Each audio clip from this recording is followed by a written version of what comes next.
드리겠습니다. 예. 예. 일단 창세기 2장 24절부터 한번 읽고 시작할까요? 예. 창세기 2장 24절.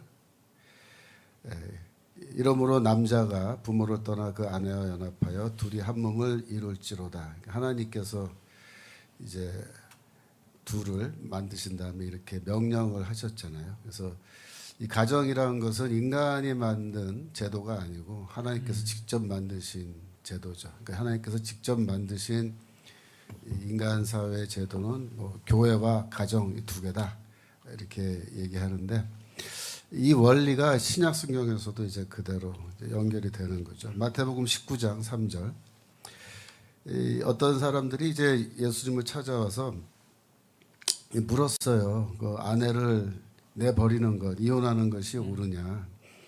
예수께서 뭐라고 말씀하셨냐면 5절 내려가서 말씀하시기를 이러므로 사람이 그 부모를 떠나서 아내와 합하여 그들이 한 몸이 될지니라 하신 것을 읽지 못하였느냐, 이렇게 말씀하시면서 창세기 2장 24절에 말씀을 직접 언급하시면서 원칙적으로 이혼은 안 된다, 그렇게 이제 말씀하신 거예요. 그 아래 이제 8절로 보시면은 예수께서 가라사대 모세가 너희 마음의 완악함을 인하여 아내 버림을 허락하였거니와. 그러니까 모세는 이혼 증서를 써주고 이혼하라고 했는데 그건 너희의 완악함 때문이다. 그래서 그 다음에 본래는 그렇지 아니하니라. 9절 내가 너에게 말하노니 누구든지 음행한 연고 외에 아내를 내어버리고 다른데 장가드는 자는 간음하는 거다. 그래서 이 이혼, 그러니까 결혼을 하는 것도 무척 힘들고 하나님 뜻 가운데서 결혼해야 되지만 결혼 생활 잘 유지해야 되고 어떤 경우에서는 이혼은 허락되지 않는다라는 그런 말씀을 이제 하셨죠. 이 바울도 동일합니다. 이혼은 안 된다. 고린도전서 7장 10절. 고린도전서 7장 10절 보시면은 바울이 혼인한 자들에게 내가 명하노니, 명하는 자는 내가 아니요 주시라라고 해서 주님의 명령이라고 그렇게 말씀하시면서 여자는 남편에게서 갈리지 말고, 11절 만일 갈릴지라도 그냥 지내든지 다시 그 남편과 합하든지 하라. 남편도 아내를 버리지 말라. 절대로 이혼하지 말라, 그렇게 얘기하고 있습니다. 그 아래 12절 13절 보시면 이제 믿지 아니하는 사람과 결혼하는 경우인데, 그 시대는 이제 이런 케이스가 많았어요. 그때는 이제 기독교인들이 워낙 숫자가 적고 또 결혼한 상태에서 복음을 처음 믿게 되는데 한쪽만 믿은 경우에 그 남은 사람들에게 내가 말하노니 이는 주의 명령이 아니라 만일 어떤 형제에게 믿지 아니하는 아내가 있어 남편과 함께 살기를 좋아하거든 저를 버리지 말며, 어떤 여자에게 믿지 아니하는 남편이 있어 아내와 함께 살기를 좋아하거든 그 남편을 버리지 말라. 믿지 아니하는 남편이 아내로 인하여 거룩하게 되고 믿지 아니하는 아내가 남편으로 인하여 거룩하게 되나니 그렇지 아니하면 너희 자녀도 깨끗지 못하니라. 그러나 이제 거룩하니라라고 해서 믿지 않는 배우자와 같이 사는 경우에 그 배우자가 비록 신앙이 다르지만 여전히 같이 살기를 원하면 절대로 이혼하지 말고 같이 살고, 그런 과정을 통해서 믿지 아니하는 배우자와 또 자녀들이 너 때문에 거룩한 주의 백성이 될 수 있다, 될 가능성이 있으니까 또 실제로 이렇게 된다라고 이제 확실하게 말씀하시는 거죠. 좀 내려가서 38절로 내려가시면요, 거기에 이제 결혼의 어떤 원칙이 하나 나오는데, 그러므로 처녀딸을 시집 보내는 자도 잘하거니와 시집 보내지 아니하는 자가 더 잘하는 것이다. 아내가 그 남편이 살 동안에 매어 있다가 남편이 죽으면 자유하여 자기 뜻대로 시집갈 것이나 주 안에서만 할 것이니라. 그러나 내 뜻에는 그냥 지내는 것이 더 좋다. 그러나 나도 또한 하나님의 명을 받은 줄 생각한다. 그래서 이 39절에 주 안에서만 할 것이니라, 그게 중요해요. 39절에 다시 한번 보여주세요. 주 안에서만 할 것이니라. 무슨 말이냐면은 결혼을 시키고 혹은 또 사별을 해서 재혼을 할 경우에 믿지 아니하는 자와 결혼하지 말고 믿는 자와 결혼하라라는 뜻으로 주안에서 해야 된다 이렇게 얘기하는 겁니다. 그러니까 오늘날에는 이제 미혼 남녀들이 특별히 우리 예수 믿는 미혼 남녀들이 배우자를 찾을 때 뭐 예수 믿는 미혼 남녀 배우자 얼마든지 찾을 수 있잖아요. 그러니까 지금은 가능하면은 배우자를 찾을 때 믿는 사람끼리 결혼하는 것이 사실 좋다 이거죠. 왜 좋냐? 그 고난이 적어요. 고난이 믿지 아니하는 사람과 결혼하면은 굉장히 어려움이 많다는 거죠. 근데 여기 이제 고린도전서 7장에 굉장히 중요한 결혼의 원리가 나오는데 사람들이 요거는 잘 보지 않아요. 제가 결혼 세미나 많이 들어봤는데 강사님들이 고린도전서 7장에 있는 말씀 중에 요 얘기는 안 하시더라고요. 29절로 가겠습니다. 7장 29절. 형제들아 내가 이 말을 하노니 때가 단축하여진 거로 이후부터 안에 있는 자들은 없는 자 같이 하며 이렇게 말해요. 우는 자들은 울지 않은 자 같이 하며 기쁜 자들은 기쁘지 않은 자 같이 하며 매매하는 자들은 없는 자 같이 하며 세상 물건을 쓰는 자들은 다 쓰지 못하는 자 같이 하라. 이 세상의 형적은 지나감이니라 그랬습니다. 그러니까 왜 안에 있는 자들은 없는 자처럼 하라는 거냐. 이 말이 무슨 말이냐면은 결혼을 하고 살다 보면요. 사실 이 부부관계가 또 사랑하는 관계고 남녀가 굉장히 중요하잖아요. 그러니까 우리가 인간관계에서 가정이 중요하고 특별히 부부관계가 중요한데 거기에 너무 집중하고 거기 이제 함몰되는 경향이 또 있죠. 너무 사랑해서 그런 것도 있고. 근데 이제 바울이 뭐라 하냐면은 결혼한 사람은 마치 하지 않은 사람처럼 그렇게 해야 된다 이렇게 말합니다. 왜냐하면은 이 세상의 형적은 지나갑니다 그랬는데 이 세상의 외형은 지나가기 때문이다 이렇게 얘기합니다. 그 말은 뭐냐면 우리 결혼이 중요하고 가정이 아무리 중요하다 하더라도 이것이 영원하지 않다는 겁니다. 외형은 지나간다라는 것은 무슨 뜻이냐면은 영원하지 않다는 뜻이에요. 부부관계 굉장히 중요하죠. 이 땅에서 서로 사랑하고 살아가야 되는 게 맞지만 하나님의 나라에 가서도 부부가 부부로서 영원히 함께 살아가는 거냐? 거기에는 의문이 있습니다. 거기에 이 세상에 외형은 지나간다라고 이렇게 말했을 때 아마도 그 뜻은 뭐냐면 이 땅에서는 부부로 살지만 그 부부관계는 영원한 관계가 아니고 하나님의 나라 가서는 그때는 더 이상 부부로 살지 않는다라는 그런 뉘앙스가 있는 거예요. 사실은 갈라디아서 3장 28절 갈라디아서 3장 28절 너희는 유대인이나 헬라인이나 종이나 자주나 남자나 여자 없이 다 그리스도 예수 안에서 하나이다. 여기서 이제 인종과 그 다음에 계층과 그 다음에 성입니다. 성의 구분을 언급하면서 그리스도 안에서 다 하나다라고 했을 때 이거는 뭐 예수 믿으면은 인종도 없어지고 뭐 남녀 구분도 없어지고 계층도 없어지는 거다 그런 뜻이 아니고 이거는 미래 하나님의 나라에서 그러하다라는 뜻으로 그렇게 해석해요. 그러니까 하나님 나라에 가면은 유대인이나 헬라인 없다는 겁니다. 무슨 말이냐? 인종적 구분은 없어진다. 부활을 했는데 백인은 백인으로 흑인은 흑인으로 부활하느냐? 아니라고 그랬죠. 또 계층 물론 없어지죠. 하나님 나라에서. 더 중요한 거는 이제 남자도 없고 여자도 없다라고 했을 때 그 말은 무슨 뜻이냐면은 부활의 몸을 입었을 때는 남성으로서의 어떤 신체적 특성, 여성으로서의 신체적 특성 그게 계속 어느 정도는 이제 연속성이 있다고 보지만 어느 정도는 또 비연속적으로 더 이상 그런 특징이 없어진다라고 보는 거거든요. 무슨 말이냐면은 하나님의 나라에서는 남자와 여자, 즉 아내와 남편의 관계가 더 이상 이렇게 묶여 있지 않고 부부가 예를 들어서 하나님의 나라에서 같은 집에서 살지 않는다 그 말이에요.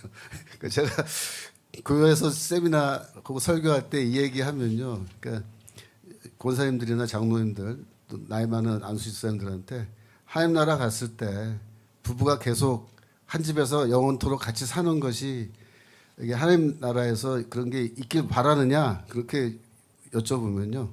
다들 표정들이 아니라는 쪽으로만 얘기해요. 그러면 안 되지 않느냐? 그러면 하나님 나라가 아니지 않느냐? 이런 식으로. 근데 하여튼 성경은 이제 부부 관계라는 것이 영원하지 않고 외형은 지나가는 것이고 그래서 하나님 나라에서는 더 이상 남녀가 부부로 살지는 않겠지만 그죠? 그러나 이 땅에서는 어떻게 될까요? 이 땅에서는 부부로서 잘 살아야 돼요. 왜냐하면요. 두 사람이 이 땅에서 부부로 잘 살지 않으면 맨날 남자가 여자 때리고 막 그냥 서로 싸우고 뭐 난리치고 그러다가 예? 하나님 나라 간다고 생각해 보세요. 하나님 나라에서 영원토록 얼굴을 어떻게 보려 그래요. 서로 겸연쩍어서 예? 미안해서 얼굴 못 본단 말이야. 그래서 이제 부부가 어떻게 살아가야 되는지 성경적 원리를 얘기하는데 골로새서 3장 18절. 골로새서 3장 18절입니다. 바울은 매우 반복적으로 이렇게 말합니다. 아내들아 남편에게 복종하라. 이는 주 안에서 마땅하니라. 남편들아 아내를 사랑하며 괴롭게 하지 말라. 그래서 남편에게는 순종하라고 그렇게 아내를 향해서 얘기하고 남편을 향해서는 아내를 사랑하라고 이렇게 얘기하죠. 디도서 2장 4절 5절. 디도서 2장 4절. 뒷 2장 4절. 디도서 2장 4절인데요. 예. 제가 읽겠습니다. 그들로 젊은 여자들을 교훈하되 그 남편과 자녀를 사랑하며 5절 근신하며 순전하며 집안일을 하며 선하며 자기 남편에게 복종하게 하라. 남편에게 복종하게 하라. 그죠? 베드로전서 3장 1절.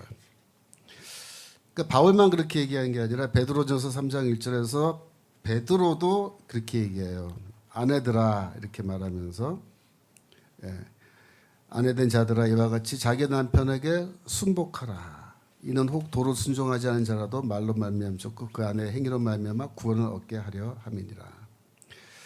7절로 내려가시면요. 7절 남편된 자들아 이와 같이 지식을 따라 너의 아내와 동거하고 저는 더 연약한 그릇이요. 그죠?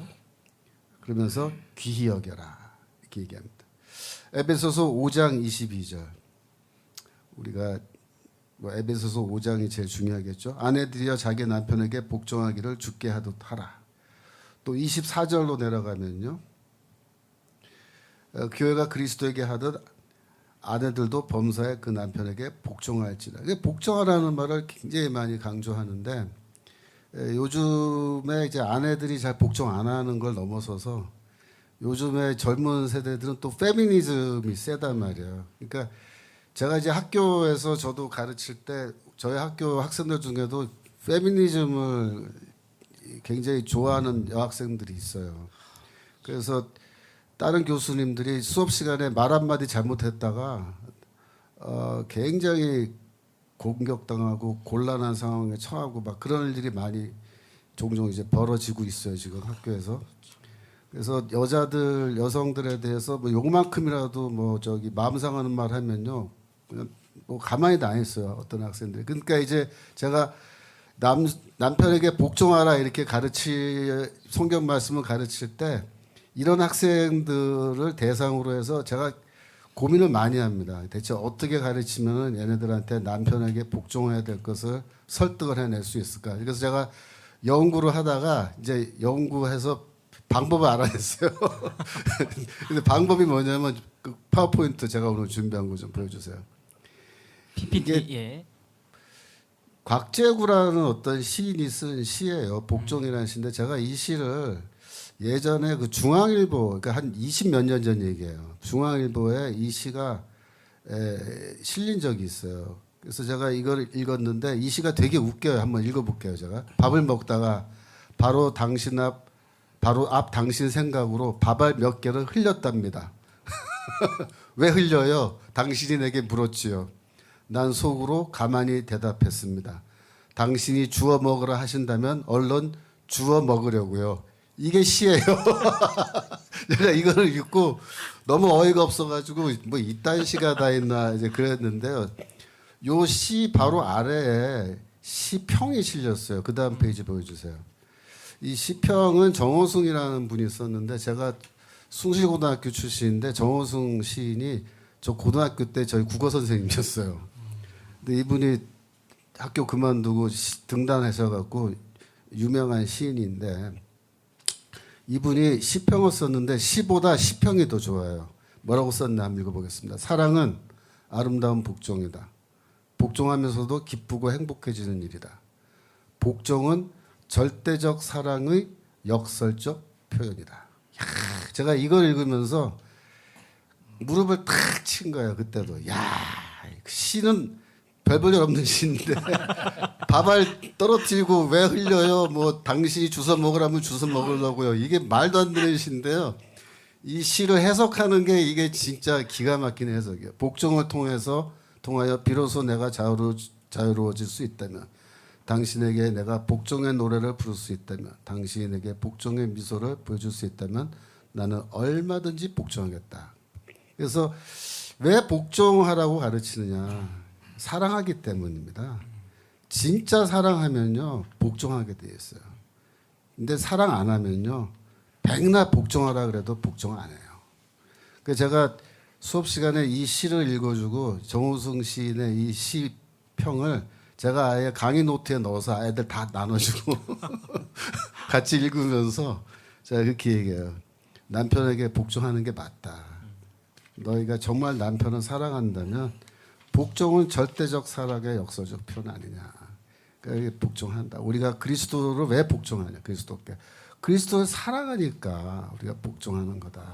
이렇게 이제 설명하면요. 그 페미니스트 여학생들도 아무도 반대를 안 하더라고요.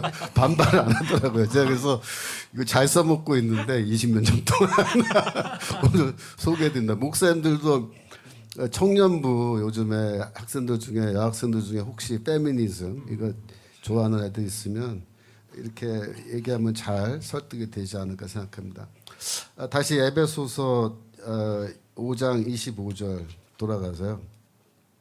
남편들은 아내 사랑하기를 그리스도께서 교회를 사랑하시고 위하여 자신을 주신과 같이 하라. 그죠? 28절로 내려가서 이와 같이 남편들도 자기 아내 사랑하기를 제물과 같이 할지니 자기 아내를 사랑하는 자는 자기를 사랑하는 거다. 31절 이러므로 두 사람이 부모를 떠나 그 안에 합하여 그들이 한 육체가 됐지라. 그러니까 바울도 예수 그리스도와 똑같이 창세기 2장 24절을 인용하면서 그 다음에 32절에서 이 비밀이 크도다. 내가 그리스도와 교회에 대해서 얘기한다. 그러니까 가정에 대해서 얘기한 것과 교회에 대해서 얘기한 것 똑같은데 33절 이게 중요해요. 그러나 너희도 각각 자기의 아내 사랑하기를 자기같이 하고 아내도 그 남편을 경외하라.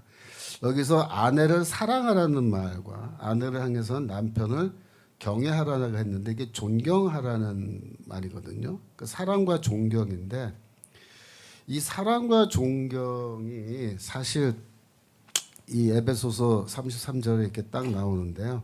이게 굉장히 중요하고도 설득력 있는 게 왜 그러냐면 현대에 결혼과 가정 생활을 전문적으로 연구하는 학자들이 있어요. 그래서 영어로 Marriage and Family라는 그 연구 분야가 있고 우리나라에서는 사회복지학이라든가 혹은 심리학 분야에서 상담학 이런 분야에서 결혼과 사랑이라고 하는 Marriage and Family 결혼과 가정이란 거에서 전문적으로 연구하는 리서치하는 그런 연구원도 있고 교수도 있거든요. 그런데 그 현대의 결혼에 대한 연구를 한 분들이 결혼에 대해서 가정에 대해서 연구해 보니까 핵심이 이거란 거예요. 사랑과 존경이라는 거예요. 사랑과 존경. 그래서 이 사랑과 존경이란 책이 있어요. 근데 하나 좀 찾아주세요. 웹사이트에서 제목이 여자가 간절히 바라는 사랑, 여자가 간절히 바라는 사랑이라는 책을 좀 한번 찾아서 띄워주시면 감사하겠는데 원래 영어로 된 책 제목은 Love and Respect이라는 책이 있습니다. 그래서 이제 미국인 학자가 쓴 그런 책인데요. Love and Respect. 제가 영어로 그 책을 이제 예전에 읽었는데 이 책이 번역이 되어 있더라고요. 그거 한번 보여주세요. 사랑과 존경이라는 원래 영어 제목인데 한국말 제목은 그 여자가 간절히 바라는 사랑, 그 남자가 진심으로 원하는 존경이라는 그런 좀 긴 제목으로 번역이 됐는데 제가 이 책의 내용을 간단하게 지금 요약을 하면 이런 거예요. 남편들한테 물은 거예요. 남편들한테 뭐라고 물었냐면은 결혼 생활에서 네가 아내한테 기대하는 게 뭐냐라고 물은 거예요. 결혼 관계에서 아내한테 받고 싶은 게 뭐냐. 또 여자한테도 물었어요. 여자한테도 여자분들이 결혼 관계에서 남편에게서 기대하고 받고 싶은 게 뭐냐. 근데 그 대답이 각각 틀이 다르다는 거예요. 각각 다르다. 우리가 얼핏 생각할 때 그거 다 사랑 아니야? 그렇지 않다는 거예요. 그렇지 않아요. 여자는 뭘 원하냐면요. 여자는 안정을 원한다. 그렇게 대답을 해요. 여자분들은. 영어로 security. 여자들은 security를 원하고 남자는 사랑을 원하지 않아요. 리스펙을 원해요. 남자는. 이 무슨 말이냐면은 부부싸움을 하고 부부싸움을 하고 난 직후에 그 경험을 두고 남자들한테 물었어요. 뭐라 물었냐면은 1. 내 아내는 나를 사랑하지 않는다. 2. 내 아내는 나를 존경하지 않는다. 둘 중에 하나를 답을 적으라 그랬더니 81.5%의 남자들이 2번 즉 내 아내는 나를 존경하지 않는다를 선택하고 그것 때문에 나는 아내가 싫다라고 썼어요. 무슨 말이냐면 남자들은 아내한테서 남편들은 아내한테서 사랑을 기대하지 않아요. 사랑을 원하지 않아요. 사실은 뭐 원하는 것도 있지만 그것보다 더 중요한 게 뭐냐면 진짜 원하는 게 뭐냐면 존경을 원한다는 거예요. 존경. 그래서 이거를 여자분들이 알아야 돼요. 결혼을 안 한 여자분이건 결혼을 하신 분이건 이거를 알아야 돼요. 그러니까 제가 결혼 미혼의 그 여성들한테 내가 그렇게 얘기해요. 당신이 정말 마음에 드는 남자가 있으면 그 남자한테 가서 내가 당신을 사랑한다고 말해봐야 소용없고 나는 당신을 존경한다라는 뜻으로 자꾸 얘기하면은 그 남자가 널 좋아하게 될 거다. 이렇게 제가 조언을 해줘요. 근데 그 말 그 된다고 그 말이 맞아. 이게 과학적인 연구에 따라서 이렇게 되는 거예요. 그래서 여자분들은 남편을 존중해주고 존경해줘야 돼요. 남자들이 제일 싫어하는 게 뭐냐면 많은 사람들 앞에서 남편 무시하고 망신 주는 거예요. 그거 무지하게 싫어합니다. 그거 하면요 남자는요 더 이상 여자를 사랑하지 않아요. 네. 여러분들 그 성경 사무엘하 6장 16절 사무엘하 6장 16절 그 다윗과 그 미갈 이야기죠. 미갈. 사무엘하 6장 16절. 여호와의 괴가 다윗 성으로 들어올 때 사울의 딸 미갈이 창으로 내다보다가 다윗 왕이 여호와 앞에서 뛰노며 춤추는 것을 보고 심중에 저를 업신여기니라. 경멸했다는 뜻이거든요. 존경이 아니고 경멸했죠. 그러니까 어떻게 됐어요? 아래 20절로 내려가 주세요. 예. 다윗이 자기 가족의 축복하러 돌아오며 사울의 딸 미갈이 나와서 다윗을 맞으며 가로되 이렇게 하니까 오늘 날 그 신복의 계집종의 눈앞에 몸을 드러내셨도다라고 야단치면서 망신을 줘요. 그러니까 21절 다윗이 미갈에게 이르되 이는 여호와 앞에서 한 것이라 저가 내 아비와 온 집을 버리고 나를 택하사 나로 여호와 백성 이스라엘 주권자를 삼으셨으니 내가 여호와 앞에서 뛰놀리라. 내가 이보다 더 낮아져서 스스로 천하게 보일지라도 내가 말한 바 계집종에게는 내가 높임을 받으리라 한지라. 그러므로 사울의 딸 미갈이 죽는 날까지 자식이 없으니라. 왜 자식이 없었겠어요? 다윗이 미갈 싫어하는 거예요. 왜? 자기 깔본다고 망신 좀 싫어하죠. 반대로 여성들은 뭘 원하냐면 안정, 시큐리티 원하는데 첫 번째로 경제적 안정을 원하고 두 번째로 심리적 안정을 원합니다. 그래서 여성분들은 왜 남편한테 자꾸 당신 나 사랑해? 이렇게 자꾸 묻냐면요. 심리적 안정감을 얻고 싶어서 묻는 거예요. 나 이뻐? 이렇게 자꾸 묻잖아요. 그러면 아 이뻐 그래 이뻐 뭐 어쩌라고 이렇게 자꾸 우리가 대답하고 잖아요 남편들. 그게 아니고 나 나이 먹었는데 지금도 당신 나 사랑해 그 얘기고 나 이렇게 뱃살 나오고 몸 살쪘는데 지금 그래도 당신 나 사랑해 그 얘기예요. 나 계속 데리고 살 거야? 불안한 거예요 한마디로. 그러니까 남편이 뭐라고 대답하면 좋겠어요? 이렇게 대답하면 정답이에요. 당신 나이 먹었고 뱃살 좀 나오니까 난 더 좋아. 더 예뻐. 더 푸근하고 좋네. 젊었을 때보다 더 정감 있고 좋아. 이렇게 말하면 여자는 마음이 놓이는 거야. 아, 이 남자가 나를 끝까지 사랑하고 나를 지켜주고 내 안정감 있는 내 삶을 지켜주겠구나. 그러니까 여자분들이 자꾸 나 사랑하냐고 물을 때는 아, 이게 시큐리티, 안정감이 없구나. 그 안정감을 주는 말을 해주면 돼요. 걱정하지 마.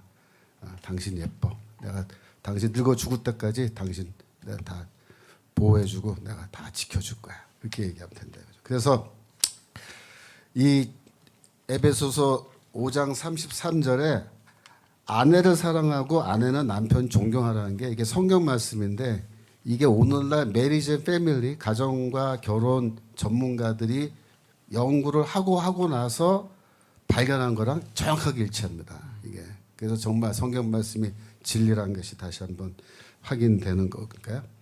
여러분들이 그런 점에서 이제 정말 배필의 원리 그중에 특별히 이제 결혼해서 사시는 분들 또 앞으로 결혼하실 분들이 이러한 성경에 나오는 부부 생활에 성공하는 지름길입니다. 이게 성공의 길이에요. 절대로 실패하지 않는 결혼의 이 길이 성경에 나와 있어요. 그러니까 이대로만 하시면 될 줄 믿습니다. 그럼 이상입니다. 네, 감사합니다.